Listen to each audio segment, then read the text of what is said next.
Hello everybody, welcome to episode number 3 of the Real Talk Real Estate Show. This is Jonathan Fox, and today we're going to talk directly to you, my sellers and my buyers out there, about home pricing 101 and how to establish fair market value for your next purchase.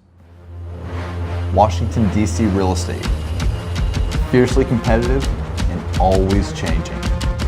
Where people from all corners of the world come to make their mark. So on this show, we get real. Real about what actually matters. Where I show you what's behind the curtain. And you get a new perspective.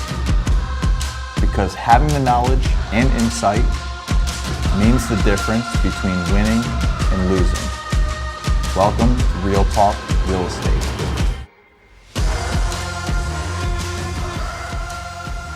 So welcome to episode 3. I want to start by thanking everyone who watched episodes 1 and 2 and submitted their questions.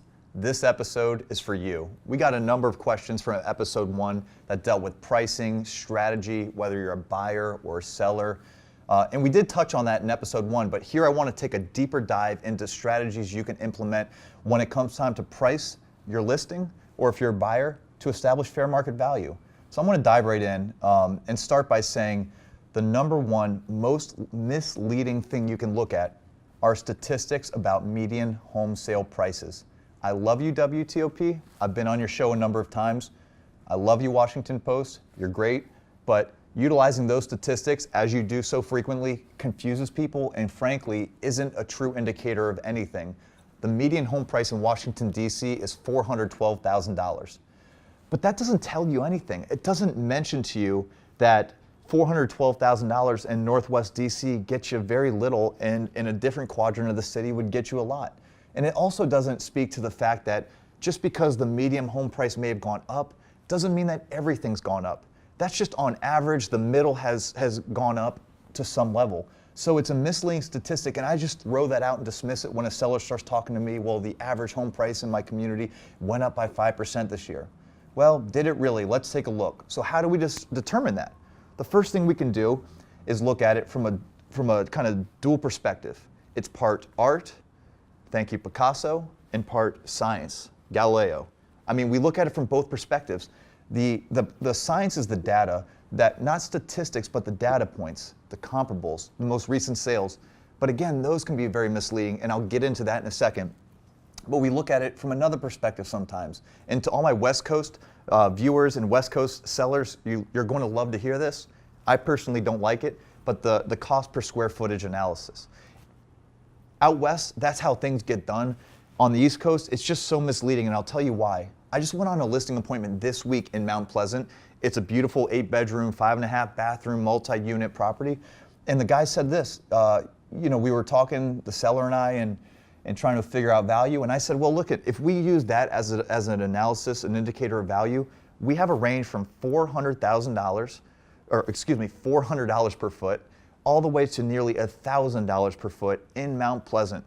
That's a $550, nearly $600 a square foot range. So if I use that, our pricing is either over here or over here, and it's probably somewhere in between. So we can't always use that, but it's a tool we use.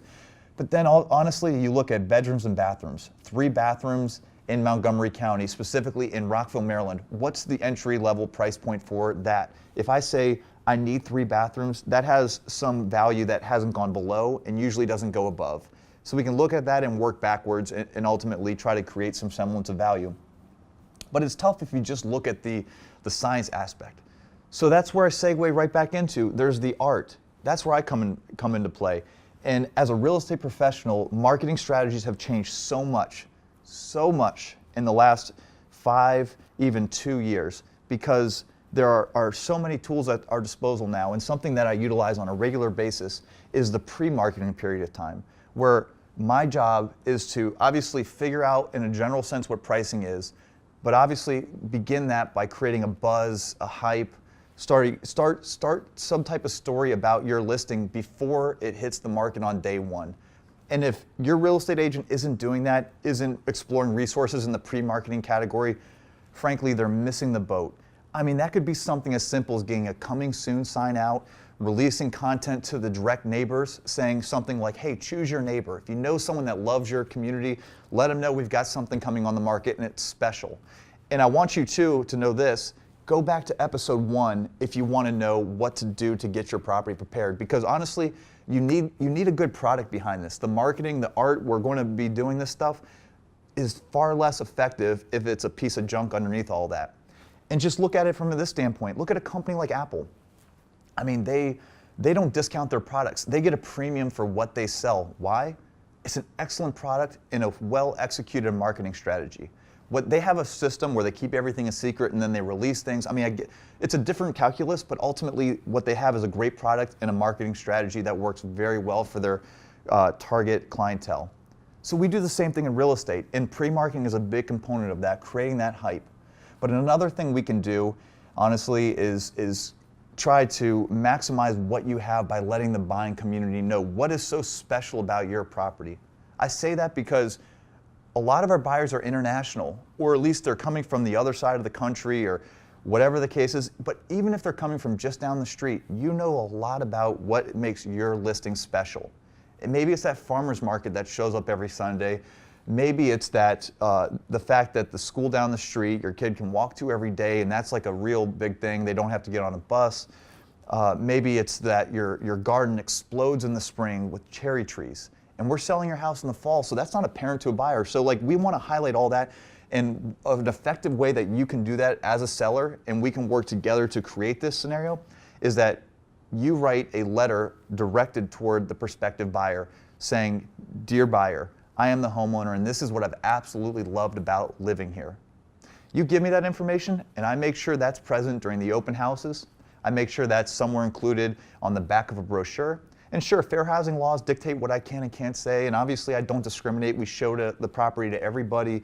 We're willing to work with anyone, but you as a seller have so much leverage because you can take a deep dive into what makes your listing so darn special and ultimately inform that buyer. And that buyer's going to appreciate it because they're going to learn a tremendous amount about what makes you so special. So we work within the data points, obviously, there's a range, but also we have to create value. We have to turn this into a scenario where you find that one buyer that can't live without your property because it works so well for them. So that's where the marketing plays a role, the data plays a role, and I'm going to give you some piece of information to kind of tie this all together that probably no other real estate professional is willing to tell you. And I'm probably actually going to get a lot of crap for saying this to my audience because it's not going to make a lot of agents happy. But I'll tell you this, it is almost, and I mean 99.99% impossible to underprice your home. If you underprice your property, given the fact that everything's now on the internet and people can see your listing, I mean, Zillow.com has the information, Realtor.com, Redfin, I mean, all these sites now, they have it real time. The day we list, they see it. And if you are well outside the data points and on the low end, you're going to get a tremendous amount of activity and people rushing to go see what's going on. Even if it's a piece of junk, even if it needs a lot of work, if you're that far out of bounds, listen, you're going to get a tremendous amount of people looking at your property. So I say that to mean if you underprice your listing, you're still going to probably escalate up to what a reasonable fair market value is for that listing. It's the same example. If someone throws an iPhone on eBay for $100, it's probably not going to sell for $100. Would we all agree? It's probably going to get bid up. Well, real estate's the same way. But what I'm talking about and why this is a more important conversation is that I'm looking for ways to enhance your house's value, to enhance the sale, not just get average, but above average results. So the data is going to help us kind of exist within this area where we are going to reasonably expect a certain amount. But obviously there are things we can do through this marketing approach, through the house letter, through pre-marketing, through building a hype, through networking with the agents that do business in your community. I mean, these are all tools that as a listing agent we can do and work together on to ultimately create an excellent result for your listing. And so you can definitely not underprice your property, but you could at the same breath very easily overprice it. And this is where I'm going to transition into my buyer clients and how you all can establish fair market value. If you're a buyer and you're looking at different listings, you are probably encountering some that are out of bounds, too expensive, they have location issues, they're not stacking up well against their competition, and you're going to take a pass, right? Well, if I'm working with a seller and we're getting a ton of exposure, people are showing the listing, but no one's biting and it's been a few weeks, guess what? We're probably overpriced. And I can prove to you in a very clear way through statistics that the longer you're on the market, the less money you're going to accept as a seller. So it comes back to that point again. If you're a seller, do not overprice your property.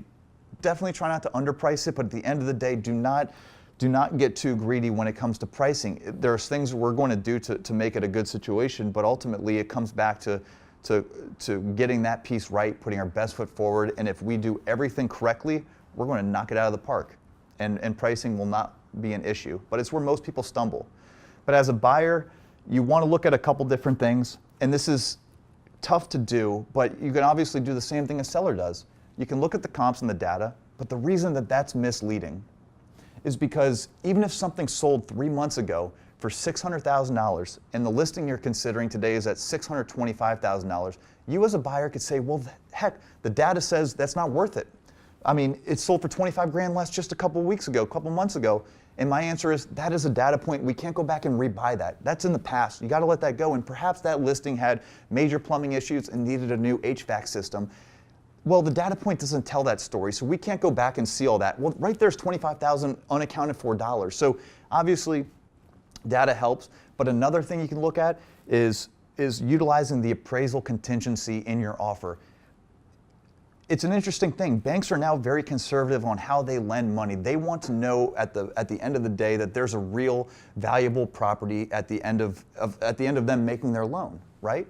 So if you're a buyer and it's not a competitive situation, you put your best foot forward, you write an offer that you think is fair, but ultimately always include that appraisal contingency in your offer. And guess what? The banks are going to go out after you contracted with the seller, you came to an agreement with their clipboard and their archaic system, which frankly I think is out of touch with reality, but it works for them. They're going to go through with the clipboard and mark every little detail about the property. And if they feel like you're out of line with the data, then guess what? They're going to come back and tell you what they think fair market value is. And if you have that appraisal contingency, you're out. I mean, you are out of the contract if you want to be, but you can also ask the seller to reduce their price to meet whatever that fair market value is, or craft something somewhere in the middle that works for all parties. So as a buyer, you can look at the data, but you can protect yourself by structuring your offer in certain ways.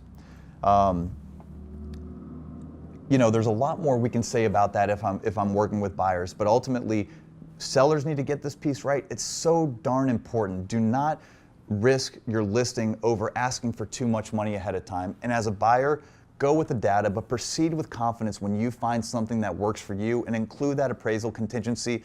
And if you do a couple other things, which we don't have time to talk about today in this episode, but if you do those things as a seller or buyer, you are going to come to what fair market value is quickly, and it's going to ultimately make your transaction a heck of a lot more successful. So I want to leave it there. There's a lot more we can say, but here's what I want from you.